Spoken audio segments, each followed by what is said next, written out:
जी मैं तो क्या कहेंगे जो अभी वहाँ की आज मीटिंग की थी उस उद्देश्य को लेकर की गई, क्या दिशा निर्देश इसमें दिए गए? देखिए, मौजूदा सरकार के जो बेकायदियां हैं, जिसमें सबसे ज्यादा आज के दिन अगर प्रताड़ित हो रही है तो वो महिलाएं हैं। चाहे वो महंगाई हो, चाहे अपने बच्चों की बेरोजगारी हो, या फिर आए दिन जो बेटियां हैं उनके साथ बलात्कार, छेड़छाड़ जैसी घटनाएं हो, इस सब को लेके इंडियन नेशनल लोकदल ने एक बीड़ा उठाया है कि महिला आक्रोश एक सम्मेलन करे, जिसमें हर महिला, प्रदेश की हर महिला सम्मिलित होके अपने आक्रोश को जता सके।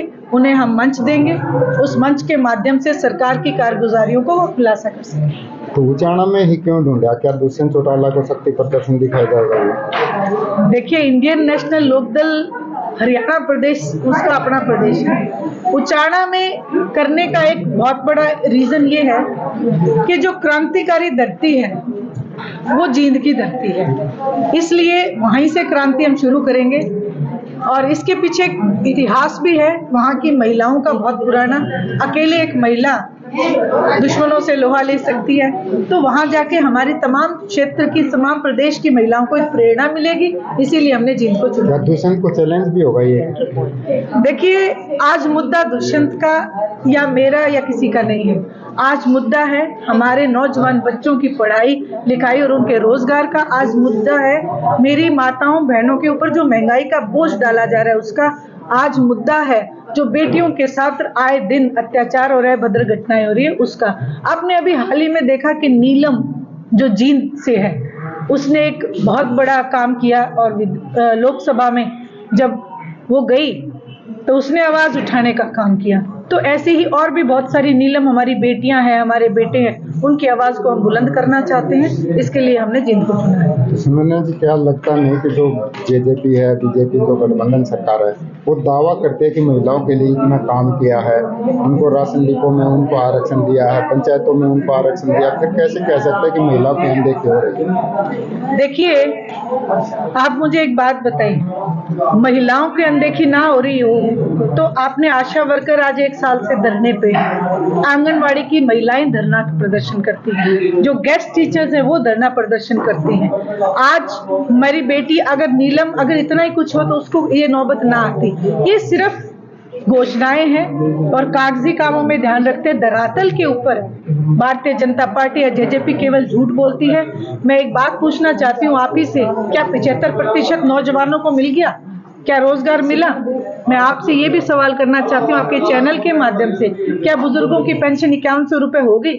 तो ऐसे में मैं यही कहूंगी कि मौजूदा सरकार से केवल ढकोसला करती है और धरातल पे कोई काम नहीं करती। लेकिन बीजेपी 3 राज्यों में जीती। 3 राज्यों में बीजेपी की कोई बड़ी उपलब्धि नहीं, ये कांग्रेस पार्टी का फेलियर है।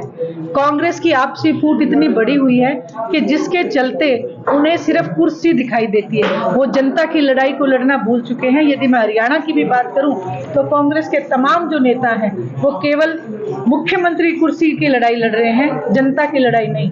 हरियाणा प्रदेश में अगर कोई जनता की लड़ाई लड़ता है तो वो अभय सिंह जी चौटाला है, इंडियन नेशनल लोकदल है।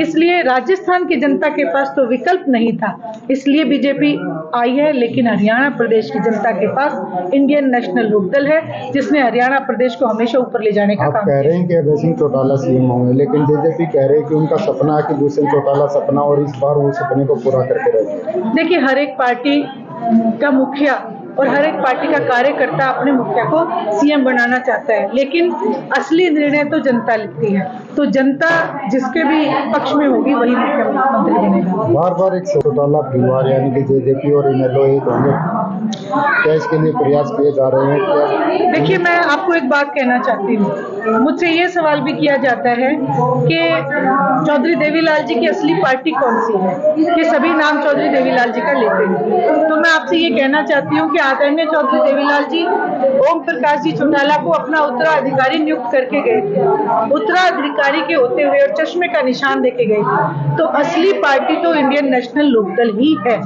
और इंडियन नेशनल लोकदल आदरणीय चौधरी देवीलाल जी की विचारधारा को कभी भी दाव पे नहीं लगाती, बेशक चाहे वो 1 सीट हो चाहे कोई हो। उन्होंने हमेशा उनका मान बढ़ाया है। जेजेपी जिस पार्टी का आपने जिक्र किया वो तो बहुत पहले ही इस विचार विचारधारा को छोड़ के भारतीय जनता पार्टी की विचारधारा अपना चुके। इनेलो के वर्कर हों या जेजेपी के, वो चाहते हैं कि अगर ये परिवार एक हो जाए तो इसका कोई मुकाबला नहीं होगा। क्या इसके लिए प्रयास किए जा रहे हैं, सोचा जा रहा है इस बारे में? देखिए, ये निर्णय जो है हमारे मुख्य आदरणीय ओम प्रकाश जी चौटाला का है।